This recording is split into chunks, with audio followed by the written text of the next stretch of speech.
Swayam Prabha. Digital India. Educated India.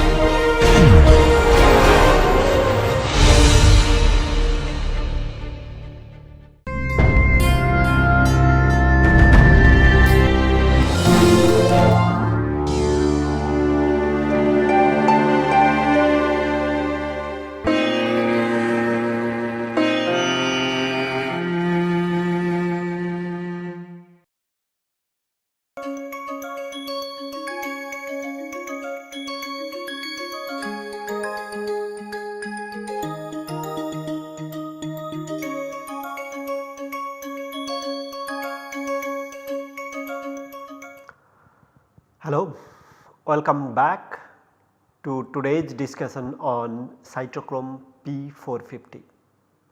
In the last class we were discussing this very important metalloenzyme known as Cytochrome P450. We have seen a nice and crystal clear structure of Cytochrome P450 with the camphor as the substrate. As you have seen, here is the porphyrin ring, iron center is at the middle and there is a proximal site. At the proximal site this cysteine is attached. As you have seen in case of hemoglobin and myoglobin, exactly similar porphyrin ring is there, but over here you will have histidine as a side chain. In this case this cysteine side chain makes it really interesting for its chemistry. As you have seen, when histidine is there in case of hemoglobin and myoglobin, this iron center with histidine is capable of reversibly binding oxygen and deliver that oxygen towards the center where it is necessary. In this case histidine is replaced by this cysteine and we will see that upon oxygen binding at this distal site. So, again this is the proximal site, this is the distal site. So, at this distal site upon oxygen binding, this oxygen will get reduced by this iron center and subsequently it will try to react with the organic substrate. Now, the orientation of this organic substrate in front of the active site will dictate which CH bond to be hydroxylated or to get functionalized. So, in that particular case, in these cases or any enzyme, these side pocket which are not really directly part of the main active site plays crucial role in dictating the reactivity pattern on this substrate. As you will see, for a radical type of mechanism, a tertiary CH is more preferred over secondary and secondary is more preferred over primary. But all of these cases in case of the substrate binding pocket, substrate orientation with respect to the enzyme active site and perfect positioning of these two component, that is means the reactive component as well as the reactant, that is substrate, is quite important. As you have seen, Cytochrome P450 type of enzyme not only capable of hydroxylating a particular organic substrate, it can also promote a series of related events. Number of reaction or type of reaction that Cytochrome P450 can carry out is almost countless. We will see a list of reaction today where Cytochrome P450 can play a role and a crucial role. I hope you got that this is a porphyrin center and iron in the middle. So, heme iron center with the cysteine binding, thiolato binding, this is the site which is responsible for the chemistry.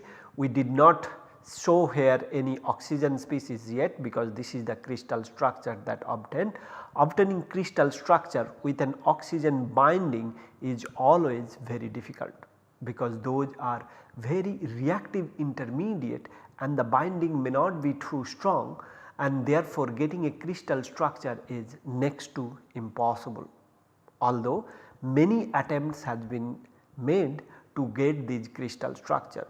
Usually to get these unstable crystal structure, one needs to cool down the reaction solution so that the desired other reaction can be slowed down significantly. In addition, since these are reactive intermediate that is going to be generated from reaction of iron and oxygen, eliminating the substrate or replacing the substrate with some another organic substrate which can inhibit the desired reaction, desired let us say in this case hydroxylation reaction, that would be quite useful, because in presence of the inhibitor maybe the desired reaction can be prevented partially or completely. In particular for cytochrome P450 cases, these are very reactive intermediate that forms at the iron center, therefore preventing a desired reaction is always extremely challenging. Let us look at what we have discussed in the last class. Of course, we have discussed about the oxygen molecular orbital, and these lone pair or unpaired electron are responsible for the triplet ground state of oxygen, and once these oxygens are getting reduced by one electron, that electron will be coming in one of these two orbitals, right. These are degenerate orbitals. If it is doubly reduced, that means a peroxo species is formed. So, the mono electron or one electron reduced species is called superoxo, 2 electron reduced species is called peroxo. Once it is reduced by 2 electrons, then 1 electron will come over there, another electron will come over here. So, overall that would be the molecular orbital diagram of oxygen 2 minus, that is the peroxo. If it is 1 electron reduced, that would be the superoxo or superoxide species.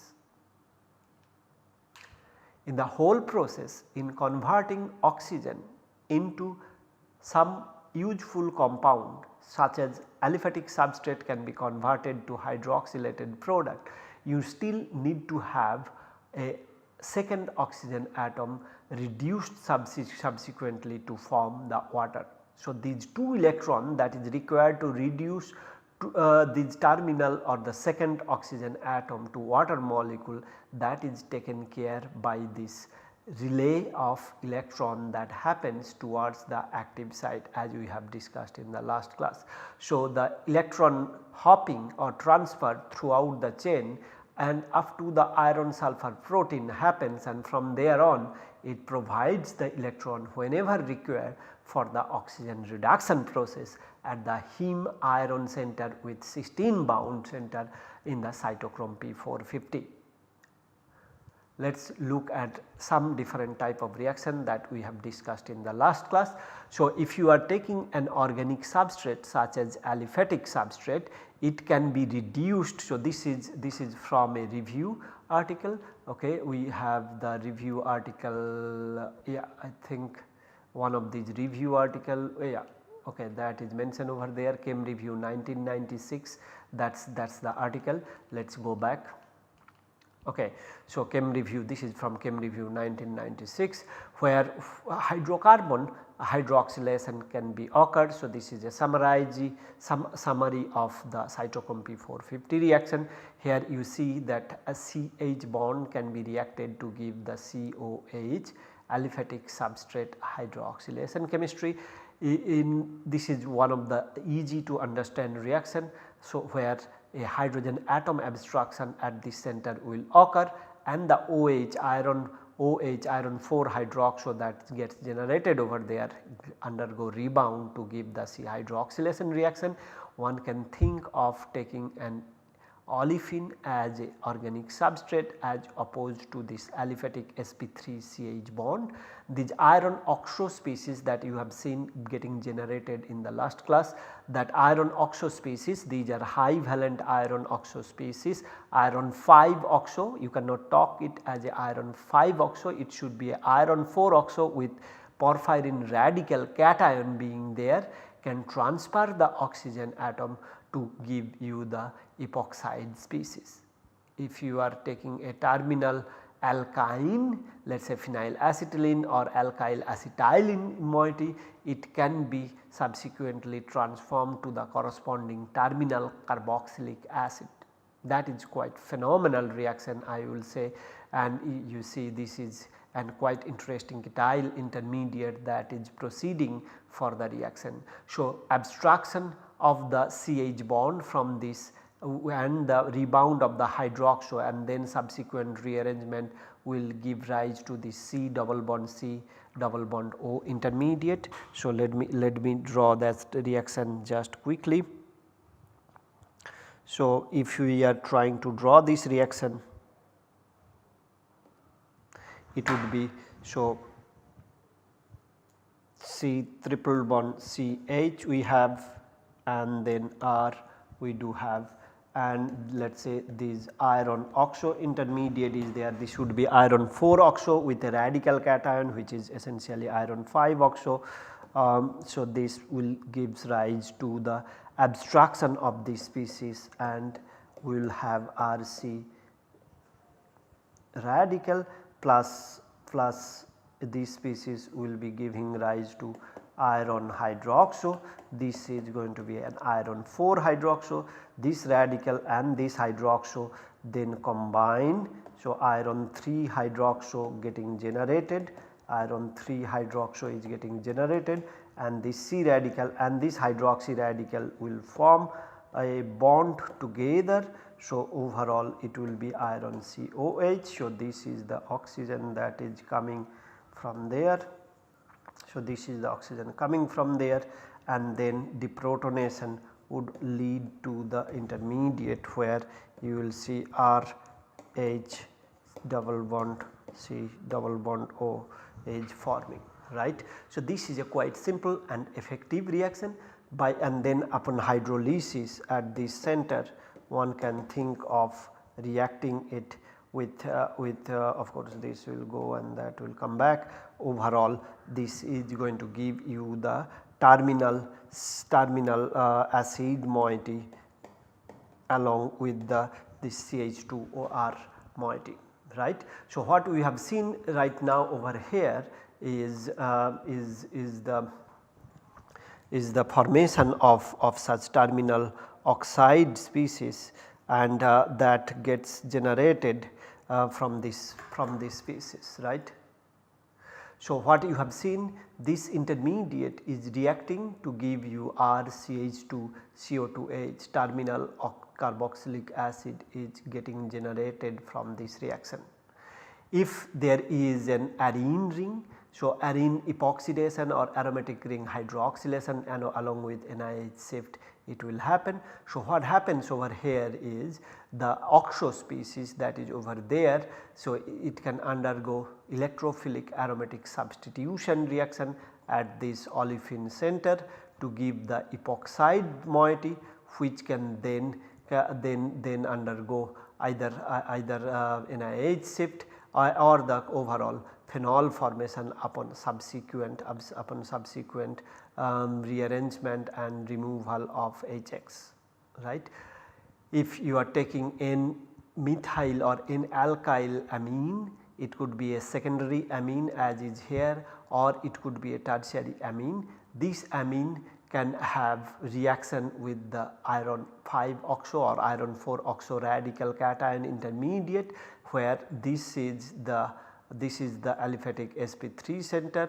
This can react and the hydroxy moiety can rebound with it or bind with it. This hydroxo then can undergo further reaction to give you the formaldehyde. This CH2OH unit gets to the formaldehyde, and the ND alkylation occurs in the whole process to give you the aliphatic amine or primary amine. Primary amine, it could be aliphatic and aromatic depending on the R. So, N-dealkylation chemistry can also happen. Another very interesting reaction which we may have seen in different context is that the S dealkylation chemistry can also happen.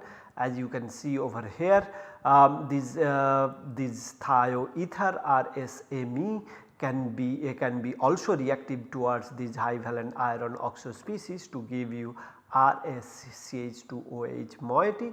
Now this RsCH2OH moiety can then further undergo a cleavage of this C alkyl bond upon further rearrangement formed from this unit, and so this NDS dealkylation can also be possible, right. So overall RSH is getting generated and formaldehyde is coming out from the reaction. Similar to S dealkylation and N dealkylation reaction, one can think of doing O dealkylation reaction. For example, if you have anisole, you can get phenol. If you have thioanisole, you can get thiophenol and formaldehyde. If you have anisole, then this methyl unit, once again similar to the S dealkylation chemistry, it can undergo the sp3CH hydroxylation chemistry upon CH activation or CH abstraction. In this case it is a radical mechanism which can give rise to the COH2OH and ROH, overall HCHOH generated. So we have discussed briefly in the last class. Let me discuss one more time here in brief, that is, so if you have this high valent iron oxo intermediate, it could be iron 4 oxo and then radical cation, whatever way you are ready to write, radical cation at this center, and in the porphyrin unit, right, in the porphyrin unit, and you can take an RH. Okay. Now this RH can undergo the reaction with it. So overall, let us say just for clarity, I would write it down as iron 5 oxo and the porphyrin moiety over here. So it can give rise to the iron 4 hydroxo, right. So if you are breaking it down, it is going to be iron 4 O dot and this H dot over here picks up to give you that, along with R radical formation. Now this R radical formation then can undergo, so this is the species, okay, not that one, you have to draw like that, and then further this homolytic cleavage if you want to draw it. So this is a iron 3, of course it will not stay as it is, over there it will pick up a water molecule from the media, and then RH R radical and this radical half a bond will give you the ROH formation. If you are doing O18 leveling, in these cases you will end up getting O18 leveling from the oxygen moiety. So as you have seen, this this iron 5 oxo has come in turn from the iron 3 hydroperoxo species, right, where this was also, let us say, if it is labeled oxygen or O16 or O18 depending on where it is coming, in turn that has taken a proton and an electron and from iron 3 superoxo it is getting generated, right. In the last class we have seen, and that is in turn getting reacted with iron 2 and O2 if it is O18 leveling. If it is O18 leveled O2, then all the way up to the product, this O18 leveling will be getting reflected. So these iron 2 species, iron 2 porphyrin complex, once it is formed, okay, of course there is always a porphyrin ring. Once this iron 2 porphyrin ring is reacting with the oxygen, then this oxygen will be getting reduced by 1 electron to form iron 3 and the superoxo intermediate. So this is the superoxo intermediate. This superoxo abstract a hydrogen atom or picks up a proton and electron from the system. Electron is coming from, let us say, this iron sulfur cluster that we were discussing a moment ago, and this electron and proton, so it forms a first iron 3 peroxo species, then gets protonated to give the iron 3 hydroperoxo intermediate. Now this iron 3 hydroperoxo intermediate can then further cleave to give the hydroxide, and the iron 5 oxo, which is necessarily iron 4 oxo with a radical cation on the porphyrin moiety. So, porphyrin ring has a electron cloud and conjugated electron cloud. That pi electron can be oxidized pretty easily to give the radical cation, as well as the iron 5 gets let us say reduced by that electron to give the iron 4 radical cation oxo intermediate, which is essentially iron 5 oxo. And for the clarity purpose, for our discussion purpose, it can be concluded that, and then the RH, which can be over there, can react which is sitting right over there, can react with iron 5 oxo to give you iron 4 hydroxo and R dot. Over here a water molecule will react with this ROH overall to give you R dot OH or ROH molecule. Okay. So, this is what the mechanism is for the substrate RH to ROH formation. So, as you can see, RH is getting reacted with this high valent iron oxo intermediate to give you the ROH species. Okay. We have seen this similar mechanism previously, just to say that this O18 labeling is also quite interesting. So, similarly this hydroxylation chemistry as you are seeing over here, it can be followed quite easily. It can be followed quite easily, and one can follow up this chemistry either on the alkyl, S alkyl and O alkyl species, or even the N alkyl species. In case of the N hydroxylation chemistry, similar chemistry can happen. Once again, the one of the H over here will be replaced by OH. Over here one of the H is replaced by OH, that is sp3CH. This is sp3CH replaced by OH. Once again this is sp3CH replaced by OH. This is more of a epoxidation type of chemistry, like olefin epoxidation, electrophilic aromatic substitution type of reaction that is happening, epoxide formation and subsequent rearrangement gives that. And in case of the alkyne, once again the CH bond is getting cleaved and getting hydroxylated, as we have just discussed, and giving rise to the overall terminal carboxylic acid formation, which are, I believe, quite successful and quite efficient transformation of synthetic arena. Okay. So, we have the N hydroxylation chemistry and the N oxidation chemistry. As you see, if you have an imine or equivalent species, it can form the N oxide. If you have sulfur oxidation, of course sulfur N dealkylation or S dealkylation is possible, dealkylation type of chemistry is possible. In addition, sulfur can be oxidized further to give you the sulfoxidation species. So, all this reactivity essentially trying to tell us is that cytochrome P450 is a very reactive intermediate. For example, this RSMe, if it is reacting with let us say if it is reacting with SMe with iron oxo high valent. So, what can happen that this sulfur this lone pair electron can just oxidize to give you the sulfoxide Rme and iron 3 species, right. So, if this was iron 4 radical cation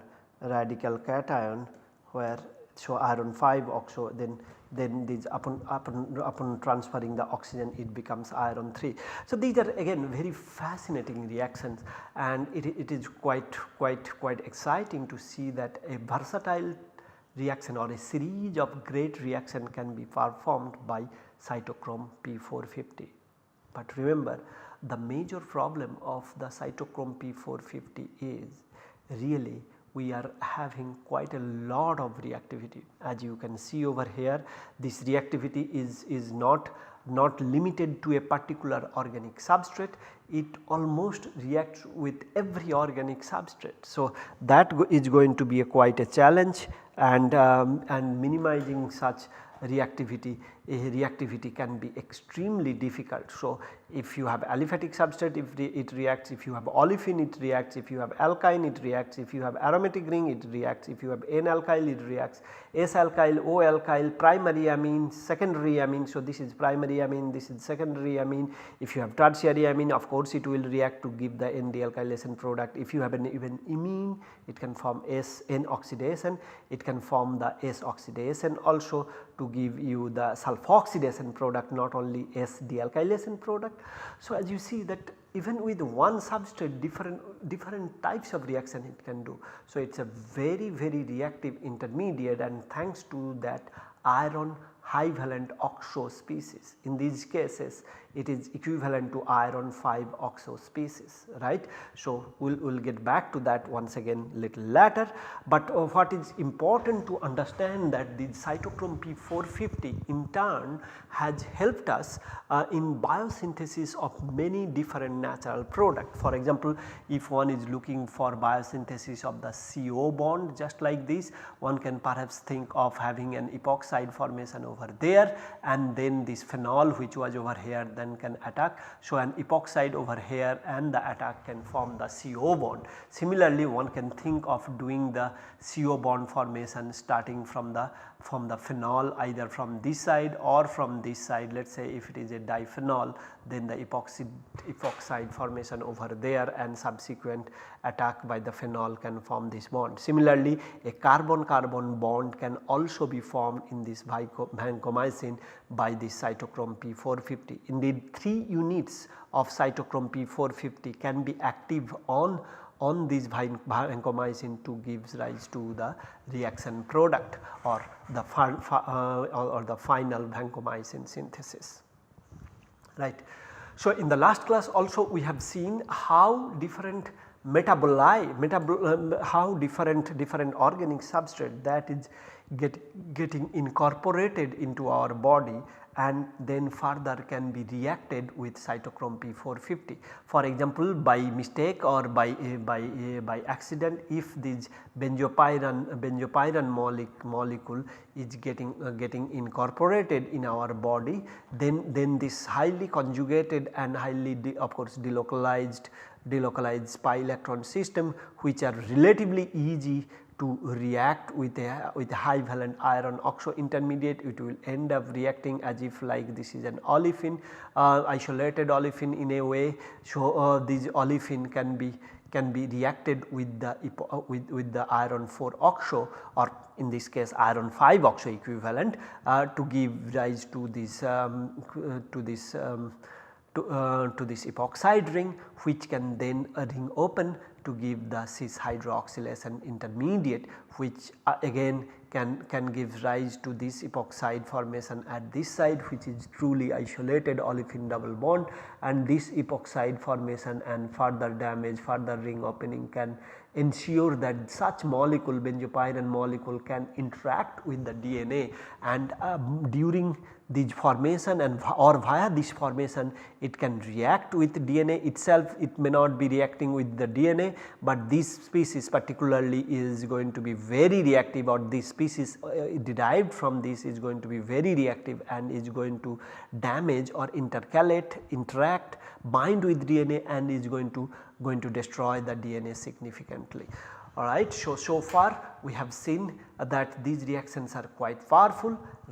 Just like last reaction, we have seen that in even the camphor type of substrate, which can be crystallographically characterized and can be hydroxylated quite easily by utilizing this enzyme.